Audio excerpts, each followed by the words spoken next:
Praise the lord. 25వ కీర్తన 6వ వచనం.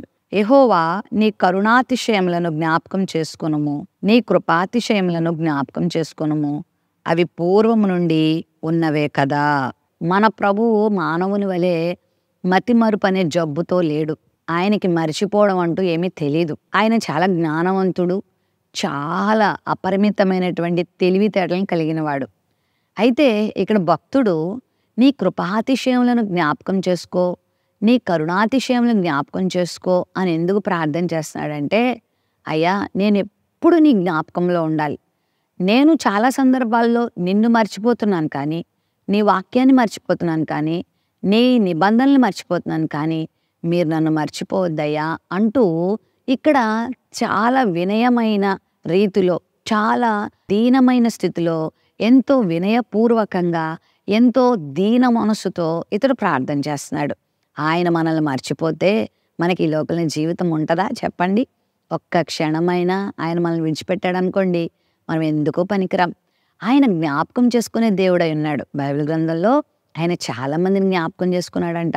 రాహేలు చాలా బాధలో ఉన్నప్పుడు, ఆమె గొడ్రాలుగా ఉన్నప్పుడు, అందరి చేత నిందలు అనుభవిస్తున్న సమయంలో ఉన్నప్పుడు, తన అక్క ఏమో చక్కగా ఫలిస్తూ ఉంది, కుమారుల వెనకాల కుమారులను కంటూ ఆమె భాగ్యవతిగా మారుతూ ఉంటే, ఈమె గొడ్రాలుగా మిగిలిపోతూ ఉంటే ఏమీ చేయలేక తన్ను తాను అసహించుకుంటూ, తన్ను తాను నిందించుకుంటూ చివరికి యాకోబును కూడా నిందిస్తుంది.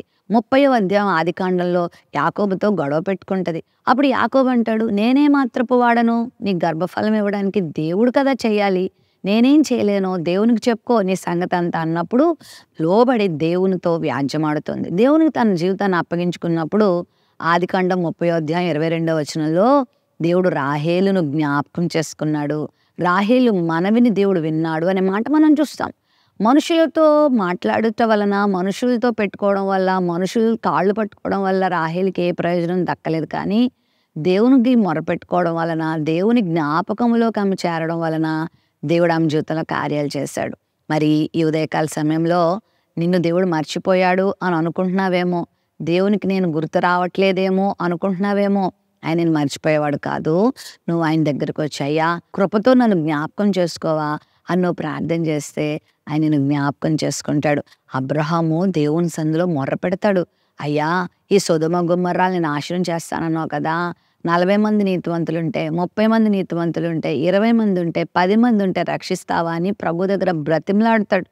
ఎంత విజ్ఞాపనకర్తో అబ్రహాము, నిజంగా ఎంత ఓపికమంతుడో దేవుని దగ్గర దుమ్మును, ధూళిని, బూడిదనంటూ ఒప్పుకుంటూ దీన మనసుతో ప్రభు దగ్గర ప్రాధేయపడినప్పుడు ఆ 19వ అధ్యాయం ఆదికాండంలో ఆయన గురించి పరిశుద్ధాత్మ దేవుడు ఏం రాయిస్తాడు తెలుసా?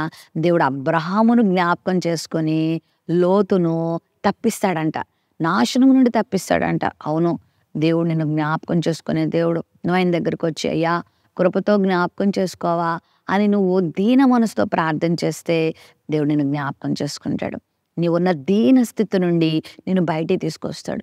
నువ్వున్న కష్టస్థితిలో నుండి దేవుడు నిన్ను బయటికి తీసుకొస్తాడు. నువ్వున్న రోగంలో నుండి నేను దేవుడు స్వస్థపరుస్తాడు. నువ్వున్న భీతావాహ పరిస్థితుల్లో నుంచి, భయాందోళనల నుంచి బయటికి తీసుకొస్తాడు. నిన్ను ఆయన జ్ఞాపకం చేసుకుంటాడు.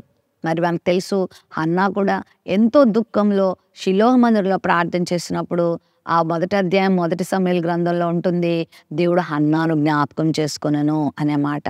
మరి 2వ దొంగ కూడా సిలువలో మాట్లాడుతూ, అయ్యా నన్ను జ్ఞాపకం చేసుకోవా అంటే, నేడు నువ్వు నాతో కూడా పరదేశంలో ఉంటావు అంటాడు. ప్రభువు తను అడిగిన వాళ్ళందరినీ జ్ఞాపకం చేసుకున్నాడు. కొర్నేలి నీ ప్రార్థనలు, నీ ధర్మకార్యాలు నా దగ్గర జ్ఞాపకార్థంగా చేరయ్యా అంటూ దేవుని దూత ద్వారా దేవుడు మాట్లాడాడు. నువ్వు ఆయన జ్ఞాపకంలో ఉంటావు, ఆయనని మర్చిపోడు. అయితే నువ్వు ఆయన మర్చిపోవద్దు, నువ్వు ఆయన దగ్గరికి రా, నువ్వు ఆయన గుర్తుపెట్టుకో, నువ్వు ఆయన ఎప్పుడు విడిచిపెట్టద్దు. కొన్నిసార్లు మనుషులు ఎక్కువైపోతే, డబ్బు ఎక్కువైపోతే, మనకు పేరు ప్రఖ్యాతులు ఎక్కువైపోతే, గౌరవ ప్రతిష్టలు ఎక్కువైపోతే మరి మనం చాలా బిజీ అయిపోతూ ఉంటాం. దేవుని మర్చిపోతాం, దేవుని సంఘాన్ని మర్చిపోతాం, దేవుని సన్నిధిని మర్చిపోతాం, దేవుని వాక్యాన్ని మర్చిపోతాం, ప్రార్థన చేయడం మర్చిపోతాం. అదంత పెద్ద ప్రాధాన్యత ఏముందిలే అనుకుంటాం. అది మాత్రం చేయొద్దు. ఎవరున్నా లేకపోయినా, ఎంత డబ్బున్నా లేకపోయినా, మనుషులు ఎక్కువైనా తక్కువైనా, ఏ పరిస్థితిలోనైనా నీ భక్తి జీవితం నువ్వు ఎప్పుడు ముందుకే సాగిపోవాలా. రోజు రోజుకి నీ ప్రార్థనా జీవితం, విశ్వాస జీవితం, దీనత్వము, దేవుణ్ణి ప్రేమించే జీవితం పెరగాలే తప్ప తరగకూడదు. అలా గనక నువ్వు ఉంటే నా కృపాతిశయాలు జ్ఞాపకం చేసుకుంటాడు. హిజ్కియాని జ్ఞాపకం చేసుకున్నాడు, ఆయుష్కాలాన్ని పెంచాడు, ఆరోగ్యం ఇచ్చాడు. నిన్ను కూడా జ్ఞాపకం చేసుకుంటాడు.